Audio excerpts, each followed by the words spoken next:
Hello, everyone, and thank you for attending today's webinar, which is about avoiding stockouts and surpluses with better inventory planning.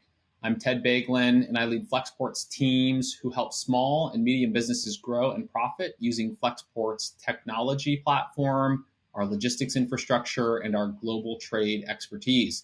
Today, we are covering the most requested topic from our customers, which is demand forecasting and inventory planning. So why does this matter?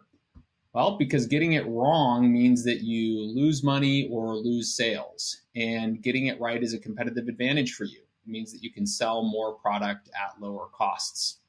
Before we dive in, let's go over some housekeeping items. On your screen, you will see a sidebar to the right of the main stage. If at any time you need assistance during the live webinar, please message us in the help chat located on the sidebar. You can also ask questions via the Q&A tab on the sidebar. We will be answering those questions in written form throughout the webinar in lieu of doing live Q&A at the end. We will make a copy of the presentation slides available and we will put it in the chat. And lastly, on the menu bar located above the screen, you can find a link to a short survey for this webinar. Your feedback is so important to us. We are constantly looking to improve this forum, and it's so helpful when you give us feedback about the topics that we cover. A brief legal note, keep in mind that all the information we provide in this session is based on the current situation. It might not be customized to your specific business requirements, and we always recommend that you reach out to Flexport, talk to an expert to discuss your particular situation. But with that behind us, let's now meet our guests who are going to be with us today. First, I'd like to introduce Alex Kopco, who is the co-founder and COO of Forum Brands. Alex, welcome. Thank you for joining us. And can you tell us a little bit about Forum Brands? Yeah, thanks so much, Ted. I'm really excited to be here. As mentioned, my name's Alex. I'm one of the co-founders of Forum Brands and the COO. What we do at the company is we acquire small digitally native brands and we scale them globally to be big digitally native brands.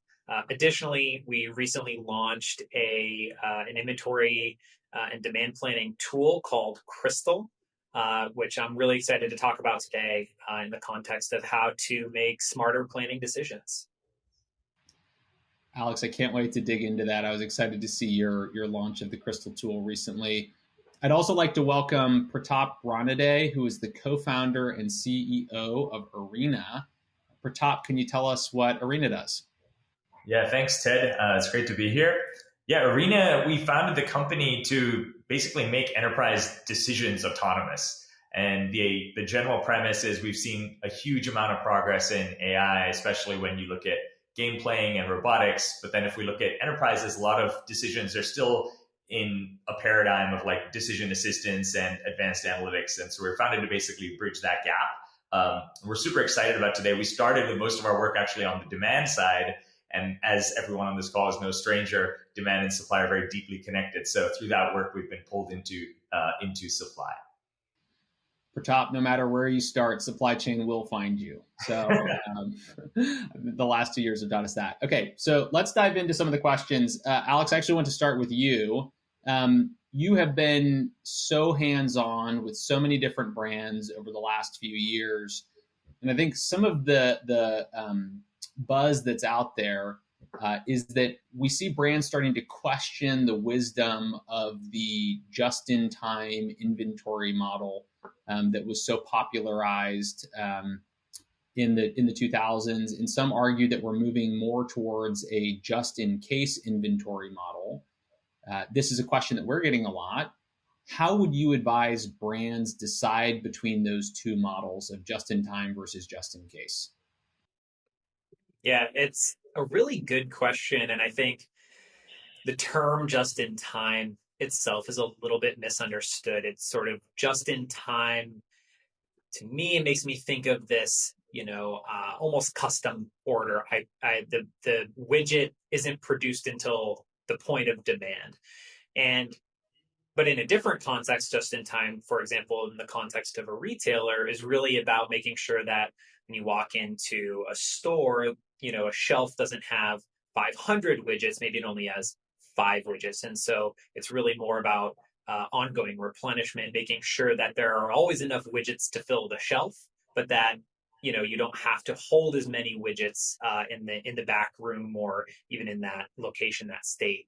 And so this notion of just in case versus just in time, I think are really interrelated, and it boils down to the topic that we're here to talk about, which is demand planning and demand forecasting more broadly. And look, to me, just in time and the way that we approach it at Forum Brands is really about making sure that we are locating the right number of widgets, products, as close to our eventual customers as we possibly can.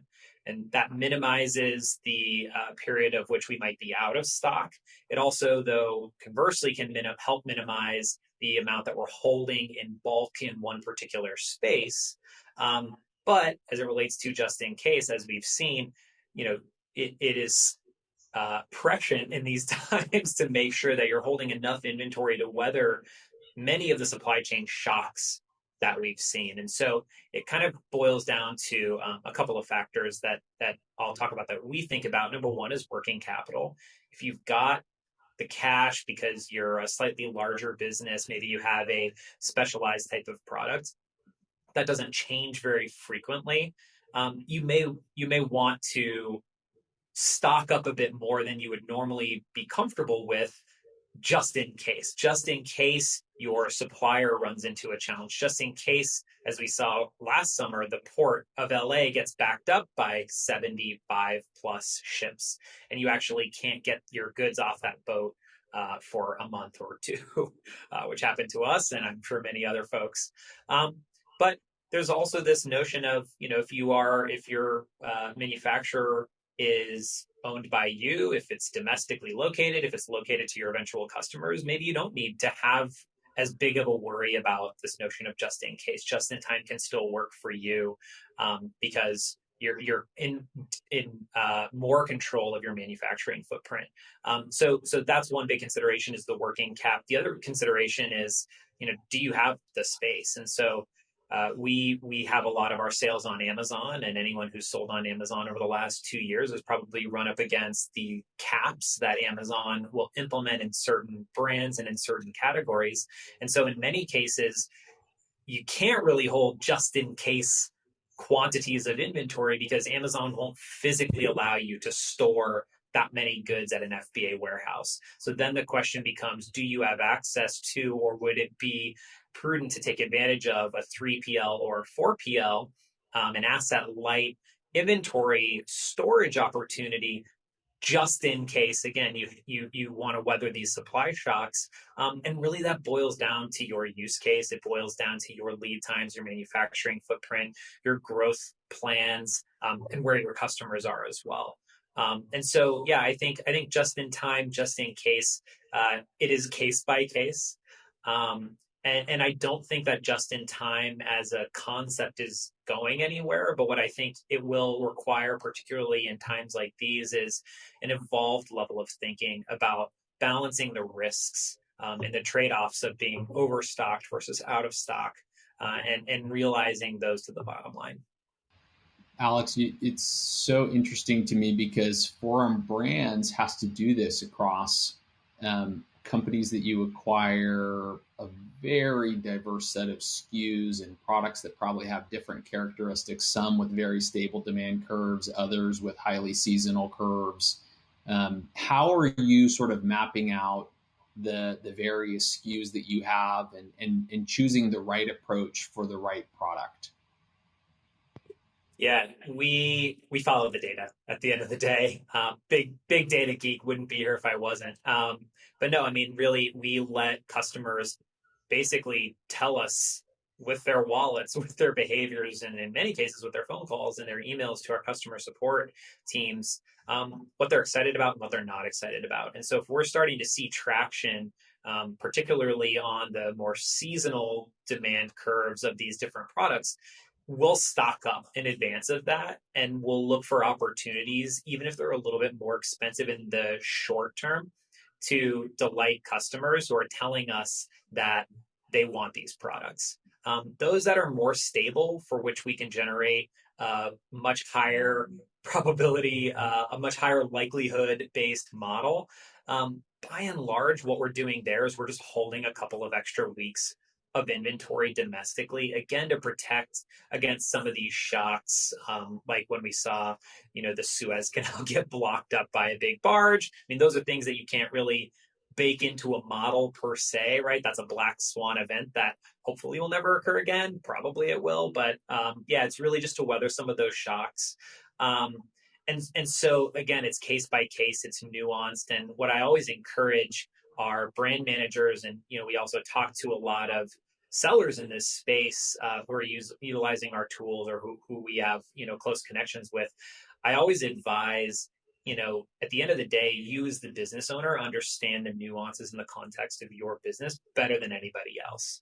And so while there are great demand planning solutions out there, of course we've released one as well, at the end of the day, any software, any model, it is not permission to turn off your brain. It is not permission to ignore the context that to be true. And so, again, if you have working capital constraints, if you have physical limitations, if you've got Amazon imposed caps, if you've got category headwinds that are coming your way, you need to layer those factors on top of that sort of baseline level of forecast in order to make I won't say the right decisions, because I don't actually think there is a right decision. There are just shades of wrong, and you're trying to be as minimally wrong as possible at any given point in time. That is actually a beautiful segue. So, Pratap, I know we've talked a lot about how you help companies make decisions through leveraging data to create better predictions. And one of the things that we've talked about is how, you have to create probabilistic models that create different scenarios, and the importance of keeping people in the loop on the decision making. I know that one of the tools that you use is simulation, and that you create sort of simulated worlds. Tell us why you use simulations and how you help intelligent people make better decisions using your forecasting tools. Yeah, absolutely. I think for us, a huge reason behind simulation is rooted in sort of a lot of what we've been seeing in the last year with kind of unprecedented volatility, right? We went from like relatively stable times to extremely uncertain times, and had a lot of us just challenging the question of like, can you just take a model that fundamentally is trained on something that happened in the past and use that to forecast the future? And obviously, I think as we've all seen, like there's limits to that. But does that mean that you can't really use data and machine learning? That actually doesn't mean, that's not the necessary corollary from that. And so, we asked ourselves, and a lot of the team, myself included, we started out our lives as physicists. So, we're used to thinking about things bottom up instead of top down. And we said, well, at the end of the day, what's happening, right? I, as a consumer, I'm actually, yes, I'm aware. I read the news about CPI, but that's not actually affecting my decision making. I'm walking into a store, I'm looking at products, I'm seeing how they're priced, and I'm making a decision based on the context at that time for me at that day. And a lot of those interactions actually are knowable from past data. There's almost like these forces of like cross-product elasticity. Where are certain product substitutes? Certain people, they live in certain areas. And so you have different kind of types of people living in certain places. They're not suddenly moving across the country. And so there's a lot that you can know about these little knock-on effects or butterfly effects. And so for us, constructing that sort of like atomic picture of the world at like the customer, product, and store level, how these pieces interact, actually created the foundation for the simulation. And where we sort of really got excited is working with our partners who are, again, on the demand and where the supply side at companies, there's a lot of rich expertise in things that they've seen before. But if you can now marry the human and the machine, you could say, hey, I think I'm going to have stockout issues on the West Coast over the next X months, probably going to be between 60 and 80% of where I expect it to be. Normally, that might just be an Excel top-down model. But actually, if you can feed that in, that's not a uniform 60% everywhere. And some of that is knowable. Where are you still going to have excess? Where are you still going to have shortfalls?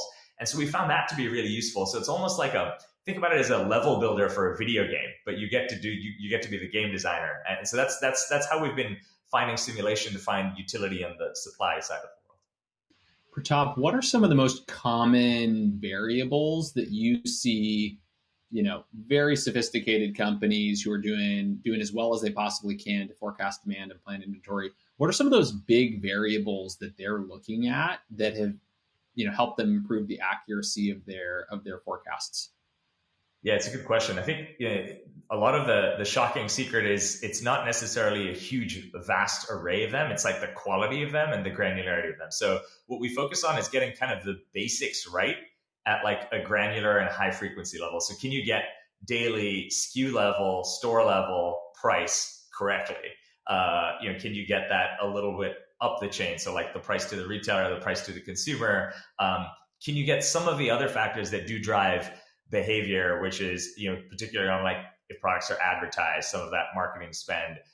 So a lot of the controllable factors, so things that are knowable, like volume sold, price, location. And then there's some simple things that we add for contextual data, like demographics. A lot of the industries we work in, weather actually does matter a lot. Local events and holidays matter a lot. So we do pipe that in as well.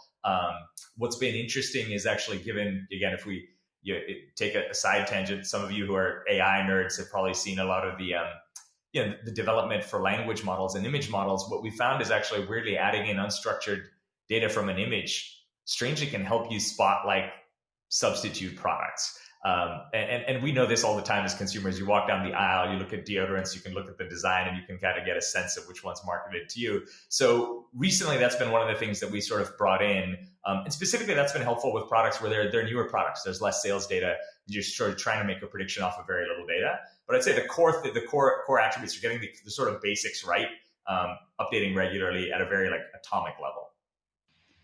Yeah, it's interesting for you to say that it's not like there's some set of keystone variables that we probably don't know about that everybody should be incorporating. It's more about the frequency, quality of the most essential information that helps to improve that model. Alex, I'm interested to hear your perspective on that question too.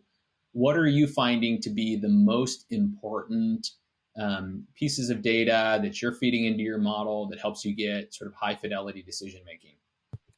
Yeah, this is not a cop-out answer. It is exactly what Pratap said. And, one of the layers that I might add to this is I think most folks in this space are aware of their annual seasonality. I peak in Q4, I peak in the spring or whatever it is. But one of the other seasonal components that we think about is market-based cyclicality in whichever locale you're operating in. And so a great example is we own an at-home fitness brand. And as Elon Musk, among others, predict that we may be entering a recession soon, one of the really powerful layers, factors, variables that you can add to it is this notion of a recession. And you can try to get smart and leverage AI. How deep will it be? If it's this deep, and this comes back to the question of simulation, what Pratap and his team are really focused on too, is like, how do you try to predict then like the impact that a recession, a mild recession, a moderate recession, 2008, like crisis level recession, what impact is that going to have on people's discretionary income? Will they cancel their gym memberships? Well, it happened in 08, but how many and to what extent? And those people who do cancel their gym memberships, well, there's another, confounding factor here, which is we just came out of a global pandemic in which 100% of gyms on planet Earth shut down at the same time. So the question is, are people who cancel their gym memberships in a recession going to go re-up their at-home fitness gear, or are they just going to dust off what they bought in the pandemic? So can we expect a similar lift in our at-home fitness brand for net new products or not? What is the resale market going to look like? So I think there are innumerable new factors and new contextual specific variables that we would want to be able to consider. That the power of AI and machine learning is pattern recognition, pattern application, and the more granular you can be over a longer period of time, the better the machines can be at spotting those patterns and translating them into a human context that allows us to understand it more efficiently. So you're both doing this at a very sophisticated level. I am willing to bet that a lot of the audience is looking at this and going, well, I can't use, machine learning or AI, and I don't have a big team that's going to, model the recession impact on home gym equipment. So another way that I like to think about it is like, what are the phases that companies should go through as they're starting to mature? to gradually get better at demand forecasting and inventory planning? Because I know both of you have also existed in environments where, like, hey, a spreadsheet is pretty sophisticated for where some companies are at. So help me walk through how you envision the phases of maturity that a company goes through in demand forecasting and inventory planning. Yeah, so I can jump in and start. I think we're firstly Excel and spreadsheets. They are one of the greatest software applications ever. So I think incredibly powerful, incredibly flexible, and I think like Alex had said earlier, like nothing is an excuse to turn off the brain. So spreadsheets is tools for the brain, I think for sure. What we simply characterize them into three phases. It makes it easy, but the first one is almost the data foundation. So even just getting all of that information into a clean spreadsheet is kind of a beginning, and being able to say, hey, if I'm, you look at like Google Sheets, there's actually scripting and formulas and API calls that you can make from Google Sheets. In fact, one of our simulators, you can actually call from a cell via an API call. So like you could use a simulator straight from Google Sheets. So it's like, it doesn't need to be a massive IT undertaking. It doesn't need to be overwhelming or intimidating. I think that's the first thing, is there's a lot you can use from simple tools today. And I think that's sort of the data foundation, is just getting it all kind of labeled, getting a catalog. But that might start as a set of network spreadsheets, that might move into databases or data lakes, but just even simple things like making sure the pricing and revenue management team, the marketing team, and the supply team have access to what each other is doing. It's surprising, but you might have someone undergoing a big promotion in an area where there's going to be a supply shortage, and we just wasted more money. So that's sort of the data foundations. The second step is really decision assistance, which is, I think, moving to, great, can I get suggestions? Can I get some alerts? Can I get some sort of intelligence here so I can basically, as a human, cover a wider scope, but be directed to focus on where it matters most? So some sort of decision assistance tooling. And of course, the promised land, which is, our whole goal as a company, is getting larger and larger tracks of these decisions to become fully autonomous. And again, fully autonomous, it's not everything runs by itself. It's actually surprising how much thought would need to go into, the strategy I want to run autonomously. And so actually we find a lot of that nuance becomes really interesting and really creative. And the person's actually setting up detailed guides for what they want the machine to do. And then it shifts to passive tracking and where I want to override and improve. But it's like, we think about it as these sort of three steps on the journey. That is a really helpful mental model. Sort of start with the data, then move to decision assistance, and then get closer to decision autonomy, even if you can never get to fully autonomous decision making. Alex, as someone who has done this process for many brands over time, how does that mental model resonate with you? And what would you add on to Pratap's characterization of the different phases? Yeah, I think Pratap did a great job summarizing sort of those three spaces. I'm going to use one of the analogies that he used to answer the previous question, which is this notion of it's like being a game designer. And what I'll say is, most of the tech that we build, we prototype using a spreadsheet. We start with an incredibly simplistic use case. The very, very, again, to quote Pratap, the atomization of the use case. What is one SKU with the longest period of data that we want to get right? And literally what we have done is we have a data science team, and they come in and they try 50 different ways of forecasting that single ASIN, that single product going forward. And what they will do then is land on, hey, this is the model, the algorithm, the variable that in the most simple use case yielded the best result. And from there, we then we layer on, so you can sort of think of that as like, we've like built we've drawn a circle in the game. And now we're going to start to figure out, what is the terrain going to look like? Is it a temperate? Is it not temperate? Are there mountains? Is there an ocean over here? And so you start to layer on these additional factors. And so then we say, okay, this model, does it hold true for multiple products with different seasonal curves? What about multiple brands? What about multiple product categories? What about different channels? What about if this product only has 6 months of data? What if we haven't launched the product yet? And so suddenly we start stress testing this notion again in Excel on different use cases before we ever actually write a line of code. And why we do this is because it helps to prototype this stuff out. It helps to sort of wireframe it. So we're not wasting a bunch of mental capacity, time, trying to code these contexts, like no program. And I think there's like this belief that, Apple is so good at making products because they're so intuitive.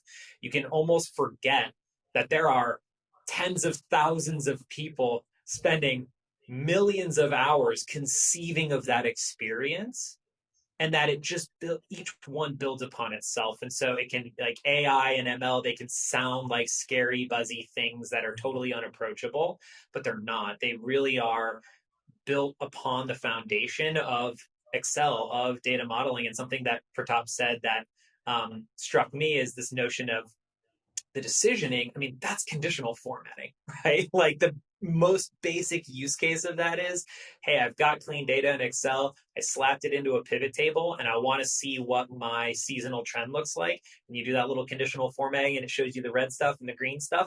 That's just helping tell you where your eyes should look. It's helping inform you of, hey, at this time it's low. That could be good or bad. At this time it's high. That could be good or bad.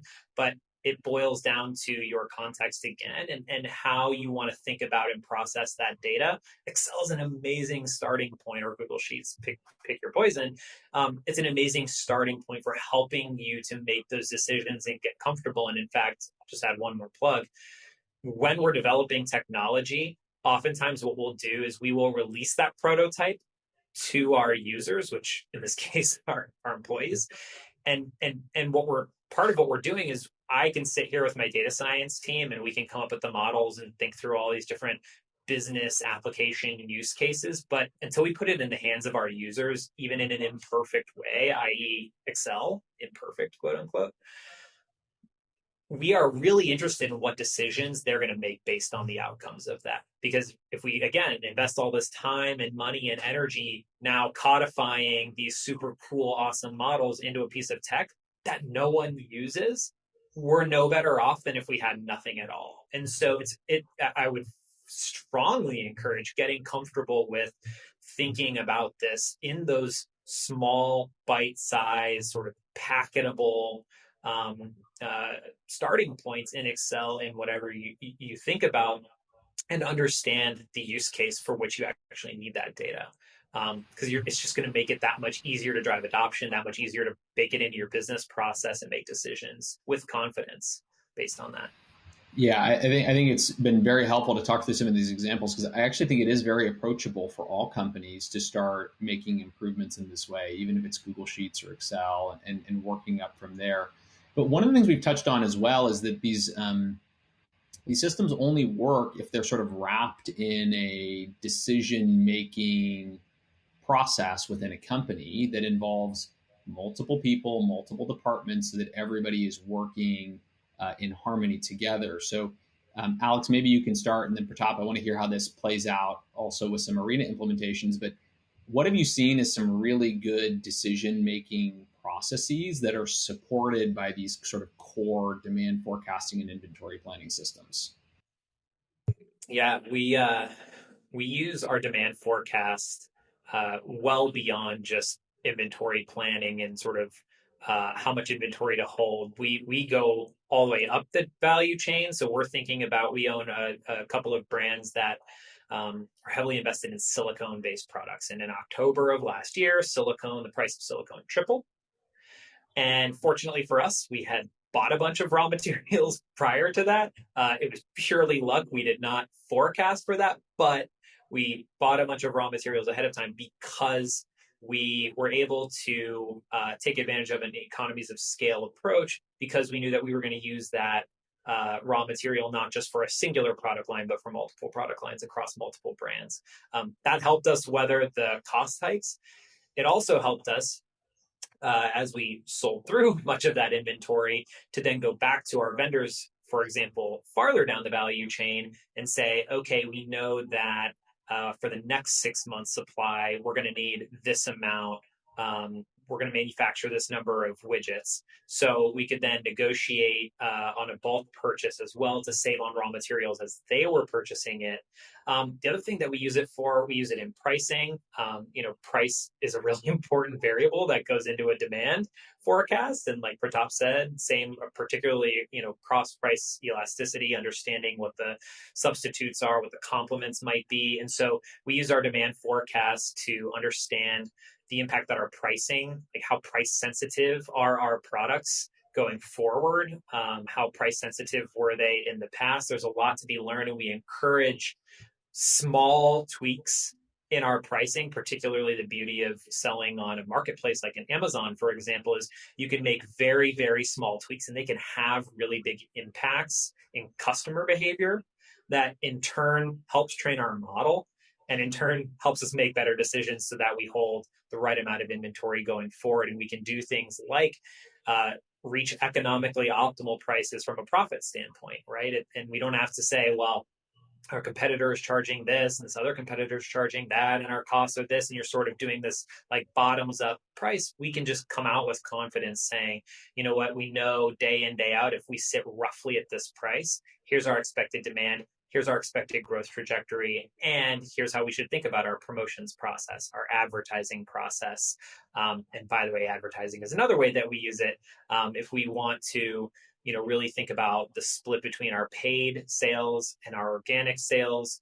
If we're launching new advertising campaigns, we want to make sure that we're stocking up for that. So again, we use this sort of systematic forecast as a starting point for then layering in these additional sort of exogenous, strategic, decision-based business points of execution, for lack of a better term, that again, the model might not be considering in its base form, but as we layer on top, we get a more and more accurate picture of what true customer demand is going to look like, probably. And that allows us to just make smarter buying decisions up and down the value chain. Well, it sounds like it's kind of push and pull, right? It's like you develop this model, but then also the model helps then inform other decisions, which then makes you iterate back on what the forecast will be. So it does seem like it's a very iterative process that you're going through, which sort of starts at a rough estimate and then refines and refines and refines as you cascade it through the other dependent decisions for that particular product across the company. It is. And the real meta thing here is that as soon as you've used the model to make a decision, the act of executing upon that decision totally changes the model. And so then you need to rerun it, right? And that's where, again, machine learning, the power of machine learning, the power of artificial intelligence is that whether it be structured learning or unstructured learning, taking the action better informs the model. And so you get better and better results over time. And so one of the things that, I coach my team very heavily on is no action that we take, no decision that we make is stasis. You don't do it and then walk away and focus on something else. You do it and you see the impact and you measure the impact that had, because the world has just changed. You've changed the world in a very small way. And so now you have to go back and see how that affects the future, how that affected the past. And so that can be sometimes hard to get your head around until you see it in practice. And if you, again, like you can do this in Excel, just paste your next week's numbers in there and see the impact. You change the world through that decision. So it's kind of fun. I think it's really cool. I like the video game analogy because it's like you're on the next level now, and the level's totally different, but you've gotten smarter at playing the video game. And so you're better prepared to address the next level. Yeah, and Pratap, you're helping some of the largest companies anywhere, some of the most sophisticated companies anywhere go through these iterative loops. And I think Alex sort of described why it has to be iterative very well. It's, your act of deciding actually changes your future outcomes. How are some of the biggest companies using Arena and other tools to weave this into their decision making and get to that really fast iteration that everybody's looking for to keep their forecasts accurate? Yeah, that's great. And Alex, great segue. I think the video game analogy continues to actually work well, for so many reasons. And I think one of the pieces that that really resonated what Alex was saying is if you do something, you affect the world. You're like altering the world by taking an action. And so the world is not some perfectly measurable state that you could go and quantify and say, I now understand it. It's like you're going to constantly like permute it. And, I think what we see is there's sort of like two things we had to solve that are really relevant, especially as companies get bigger. So as companies get bigger, and most of our customers they're very large, right? Very large international. And what winds up happening is a lot of them have grown through acquisition. And so you'll have actually what used to be many independent companies, of course, with the organizational siloing, the data siloing you'd expect. But actually, from a consumer's perspective, you may not know that the 6 brands you're choosing between are all owned by the same company. And so cannibalization is really important. And so you sort of have to take on in a very first class way this cross-product interaction. And also like you have to, there's also an amount of market conditioning you're doing each time you sort of take an action like consistent stockouts or consistent discounting or price changing. You're actually reconditioning the market when you're operating at that scale, right? And so all of these things interact, not just, and then the second part of it is outside of your company. Now you have, Palantir, we did a lot of like work with the Defense Department, and the way they would call it is a thinking adversary. You have a thinking adversary, right? And so again, it's a competitor here, but the idea here is you have like a competitor. So you have one layer, which is I pull a lever, my competitor reacts. Now, most of the world, like at scale, is still run by oligopolies, and you've got like a few players moving, determining the bulk forces in the market, and then you have minor adjustments that you can make around that. So for us, we found sort of a few things to be really critical here. So one is, as we're talking about simulation, and simulation, originally a lot of the use cases for us were revenue management and pricing. But as we can tell through even this discussion that we're having here, that provides a data fabric that is useful for marketing. It is useful for supply. And like Alex was saying, each of the big spend items that he listed out are the same sort of spend items, which is if I look at my holistic ROI, I'm expecting to get consumers to buy more at a margin. And the way I can eat into that margin or invest is one is price, but one is the marketing levers, one is inventory. And so how do I actually use these? It's very much like, a problem we formulate as, a multi-armed bandit. You're just running around pulling a lot of these levers. And so that's been one component, which is the simulation. The second part is actually think about sort of the evolution of experimentation, right? So you think about one of the things that humans do remarkably well is when I have no idea about something and I have no data about something, I'm going to make a reasonably good guess. I mean, maybe not me specifically, but others who are good at supply chain would make a reasonably good guess. And that's something that machines don't do really well. But the question is, can you? So let's say you're coming into a market, you might look at your data. You might actually be a very big company with a lot of data. But it may turn out that every summer you do a 50% off on 4th of July. So no matter what model I put it into, I can't know your price elasticity because there's one data point. It's like one sort of intersection point, right? So how do you sort of intelligently start sampling? You can actually use the scale to start sampling. And again, we go back to the video game analogy, like any of you who've played those strategy games like StarCraft or something, the map's mostly black.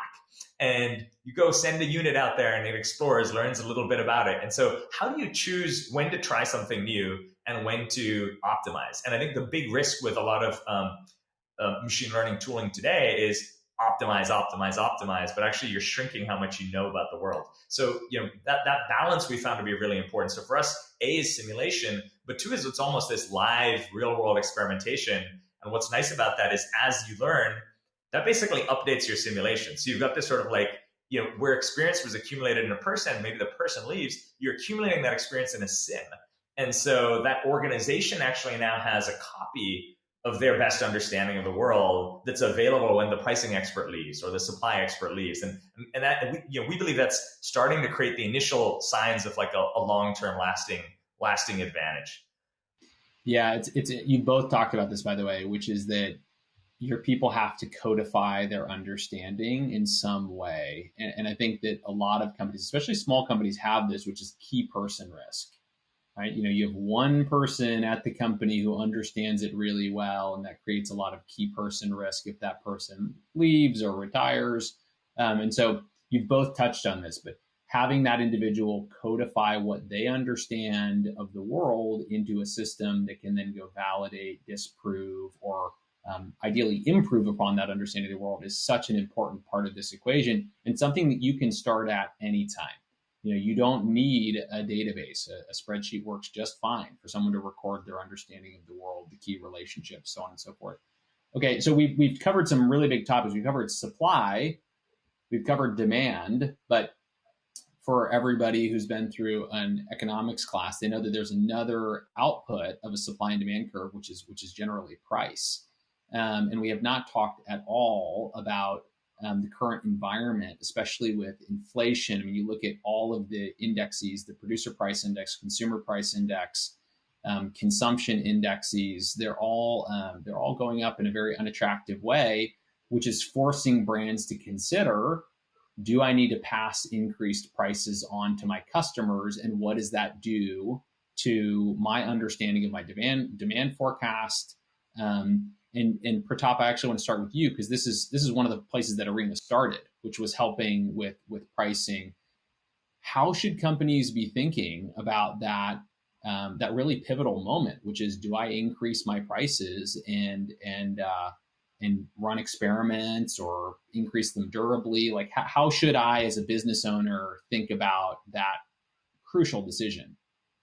Yeah, it's a great question. We actually have an index of all the products that we track daily on their prices, and even you take like chicken breasts, and you look at chicken breasts in New York versus California versus the U.S. average, and then you look at in different specific locations in Manhattan and Brooklyn, like this thing is actually, there's a wide spread, and what's crazy is you might expect that the rate is different. It's not just the rate; it's the shape. There's actually periods of time where like it's going down, it's going up. And so the interactions at that micro level, when we roll them up, there's an interesting story. But I think what we see is really interesting is the way that companies and brands influence the world is not by issue. I mean, they're not the World Bank. They don't issue a statement. Is like, as everyone on this call knows, is you're acting at the micro level. Like, great, I'm changing my price on Instacart. I am changing my price.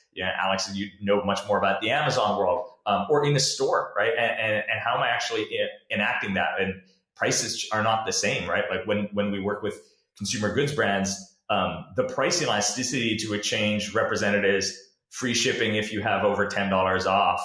I mean, it might be the same spend, but it's a very different reaction to like a price drop, or price through a store of credit. Display matters a lot. So it's sort of that nuanced question of like, we fold it up into this elasticity word, but like when we do the modeling, you'll have like display elasticity, price. So these sort of individual components that sort of wind up affecting it. And I'd say my number one sort of, or offer like a piece of advice for companies thinking about this right now, it's like, now is the time to really try and understand the true nature of demand. What is surprising is even with some of the most sophisticated companies in the world, there may be a prevailing belief, for example, that this product interacts with this product. And the belief might be so strong that when you look at it in the data and in price, which is usually the cleanest signal, the two products do interact in price. They follow each other closely, they track. But when you actually, Alex mentioned a lot of the seasonal effects. When you account for these and you subtract them out and you look at sort of like the demand residual that's affected by your price change or your display change, that interaction is changing. And again, at this point, I can only speculate, but I imagine we live in a world where like I'm being targeted via Instagram and YouTube and TikTok. My preferences are changing faster than they were before, layered onto an already volatile macro environment. So prevailing beliefs, even as recently as a year ago, about which products were substitutes, they may not be true. And sort of rerunning the analysis with the current data and digging in at a granular level, that's sort of like definitely step one to really formulate this changing view of elasticity. It's no longer enough to sort of do a conjoint and a segmentation study every 6 months, right? It's something that kind of needs to be done at a granular level regularly. And so I think like that deep understanding, the lucky thing is it is in the data. It is in the data that companies have, and a lot of the signal is there. But I'd say that's the main thing, is sort of like resetting and challenging, like being willing to kill some of the sacred cows around what we might believe to be true. And the data might tell a different story. Yeah, so I mean, summary is it's too complicated to give a single answer for how quickly the world changes and all the different interaction effects. But what it sounds like you're actually recommending is looking at your data, testing your prior assumptions, and actually experimenting with different price points or different types of promotion to see what the actual effect is, to expand your understanding of your true demand for that product. So that's I appreciate you always, Pratap, because you give such thoughtful examples about what is possible. Alex, I also want to talk about what is practical, because a lot of the companies we talk to are like, yeah, but I can't just experiment with my price every week. I've got a set of stable customers that are going to go crazy if I'm constantly tweaking my price points. And so maybe you can take the practical lens on this too, which is how do you consider whether or not to pass on increasing prices, or how do you view experimentation and getting that balance right as someone who's managing thousands of SKUs and forced to make these decisions daily? There's nothing to it but to do it. It's one of those things where I've really grappled with this because, in a world that I and my company live in, where we operate direct to consumer sites, we're on a number of, retail.coms, we're on Amazon, we're a third party merchant. We have a lot of contexts in which customers shop, they interact with our products, we have brands, and so we want to maintain some consistency across all of those relative brand interactions. But I completely agree with Pratap, which is, we are finding it time to test our assumptions. And I think particularly for companies that have been around for a while, brands that have been around for a while, and particularly in a macro environment, let's say we enter into, a recession, we're in this like inflationary period. Most people that are in their current job weren't in that job the last time we had a recession, the last time there was a severe, inflationary period. So it doesn't hurt to put on your history hat for a minute and just look back in time at your industry, or if you have it at your company, what happened then? And what are some of the market conditions that are similar that may at least help me build a mental model for what could happen now as a starting point? And through that lens, are there commonly held assumptions that you can challenge in a small way to get a signal for whether or not that change is actually something that could be sustainable? I think some of the best companies that come out of recessions, that come out of macroeconomic downturns stronger, are those that do a couple of things. Number one, they listen to their customers and they have a great relationship with their customers. Like if you can't run a price experiment, Ted, you mentioned, well, I have this stable, cohort of customers that are super loyal to me. Can you ask them? Can you ask them how much they'd be willing to absorb?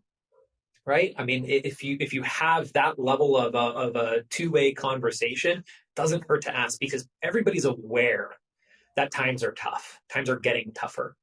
So that's one option. The other option is, are there segments of customers that you could test with? Can you target customers via an Instagram exclusive if it's a consumer good? Can you target customers, your loyalty members? Hey, loyalty members, we want to offer you the opportunity to lock in your current price now for a duration of time, because prices are going to go up for a non-loyal segment. Something like that, right? There are options, many options to test different segments, test different pricing models, pricing strategies, and just those. I think the no sacred cows mindset is right. It's an opportunity to really start to rethink, reshape yourself, and the outcome may be that you end up building an even better business than you had before the economic downturn, before the challenges that you faced. Because guess what? As we said before, the world is changing every single day, and taking an action changes the world. And so if you can change the world for the better in the context of your business, in the context of your customers, in the context of your strategy, that can make you better off. And we use times of great uncertainty as an opportunity to test things that we are ourselves uncertain about.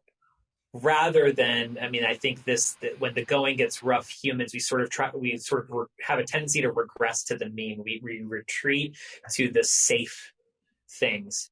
Can you push yourself and challenge yourself not to regress to the mean, but instead, again, I'm not saying fully overhaul your entire company, fully overhaul your fundamental business model, but can you take small steps, try small experiments to get yourself a signal that might give you a clearer view of tomorrow than you have today? I think it's a really beautiful note for us to end on. I mean, I'm a firm believer that the winners are forged in the hard times. It's hard to differentiate when things are easy. And Alex, I think what you were speaking to there, and Pratap, what you were speaking to was the advantages of being in hard, volatile, uncertain times for those people who lean into it and are willing to turn that uncertainty into an opportunity. So I think that is a really excellent sort of closing note for us. I want to give a very sincere thank you to Alex and Pratap for sharing their infinite wisdom with us on this topic. I feel like we could have talked for another hour on this because it's such an important topic. But that does conclude our webinar today. I want to thank all of the attendees for the great questions that were asked. If we were unable to answer them live, then we will follow up with you after the webinar. We will drop a copy of the slide deck and an access to the recording via email to you tomorrow as well. If you enjoyed this content, we also have a newsletter that's focused on the most important topics for e-commerce companies. We call it Smart Commerce. You can subscribe to that newsletter using the link in the chat. And before we say goodbye, I would be remiss if I didn't mention that flexport.org is raising money through donations to send shipments of relief supplies to refugees in Ukraine. It is some of the most important work that we do at Flexport. We will drop a link in the chat as well if you would like to learn more about these efforts or if you would like to make a donation. And with that, I want to thank all of our attendees for joining us today. Goodbye, everyone.